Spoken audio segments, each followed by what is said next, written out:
Assalamualaikum warahmatullahi wabarakatuh. Perkenalkan, saya Ihsana Ayu sebagai host di video kali ini. Saya akan menyampaikan materi seputar hukum Newton. Disimak dengan baik ya. Di bab Newton ini kita akan mempelajari beberapa inti pokok seputar hukum Newton, seperti mulai dari teori penemuannya, pengertian hukum Newton, macam-macam hukum Newton, contoh soal hukum Newton, dan penutup. Sebelum masuk ke bab, kita mau melihat nih, ada sebuah pengilustrasian bagaimana rotasi bulan terjadi di bumi.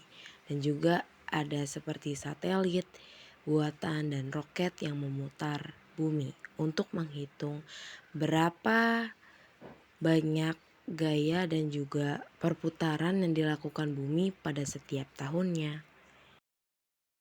Untuk pengilustrasian lebih kuat, kita bisa melihat contoh ilustrasi kedua. Di ilustrasi tersebut digambarkan seseorang yang sedang duduk di bawah pohon, kemudian kepalanya tertimpa apel jatuh, dan apel itu jatuh tentunya saja ke bawah ya. Nah, ternyata setelah diamati, ditemukan nih bahwa adanya daya gravitasi yang akan selalu menarik benda itu jatuh ke inti permukaan bumi. Teori tersebut dikemukakan oleh tokoh yang kita kenal sebagai Sir Isaac Newton. Langsung aja kita akan membahas siapa sih Sir Isaac Newton itu. Beliau lahir di Woolsthorpe, Inggris pada 4 Januari 1643. Karena kecitaannya di dunia pendidikan, beliau ini meneliti seluk-beluk mengapa benda-benda di bumi bisa berpijak tepat di permukaan bumi yang memunculkan lahirnya hukum Newton. Nah, berkat penemuannya itu, manusia saat ini mengenal gaya gravitasi dan perpindahan pada benda. Hebat banget ya Sir Newton ini. Pertama-tama, apa sih sebenarnya pengertian dari hukum Newton? Di hukum Newton itu ada apa saja?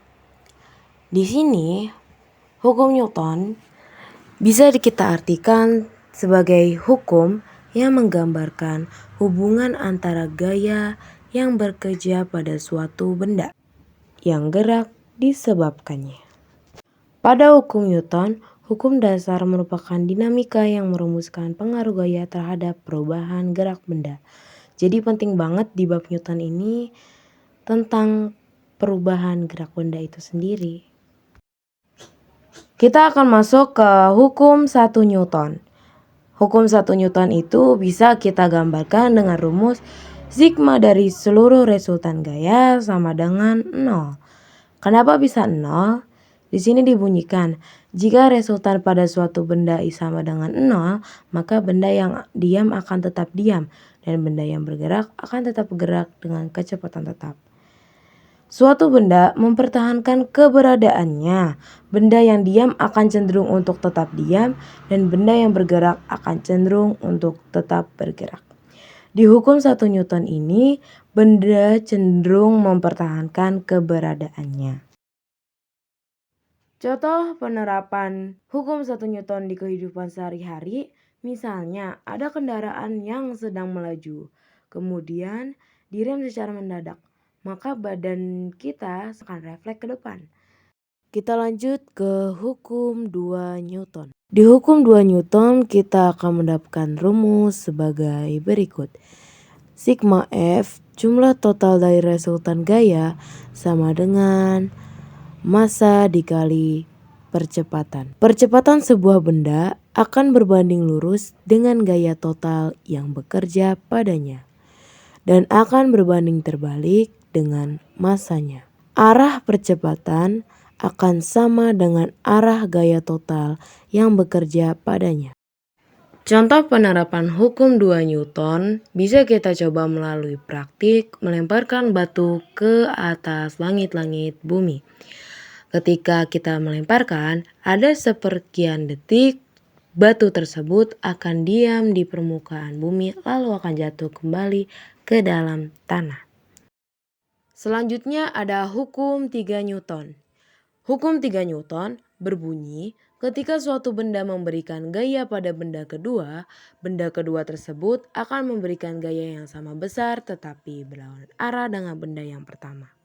Hukum 3 Newton memiliki rumus gaya gesek, gaya berat, dan rumus berat sejenis. Contoh penerapan hukum 3 Newton di kehidupan sehari-hari, misalnya roket. Gaya dorong yang dilakukan dari bahan bakar roket membuat roket itu terdorong ke depan dan bisa bebas terbang di angkasa. Kita akan masuk ke contoh soal hukum 1 Newton. Perlu kita ingat bahwa hukum 1 Newton dirumuskan sebagai sigma dari resultan gaya sama dengan 0. Di soal diketahui seekor ikan bermasa 1 kg bergantung pada seutas tali.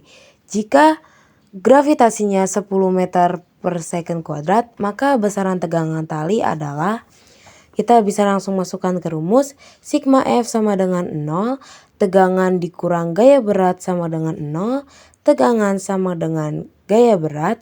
Tegangan bisa dirumuskan gaya berat itu merupakan massa dikali gravitasi bumi.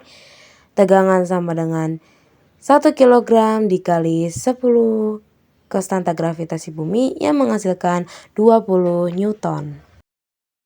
Kita lanjut ke contoh soal hukum 2 Newton.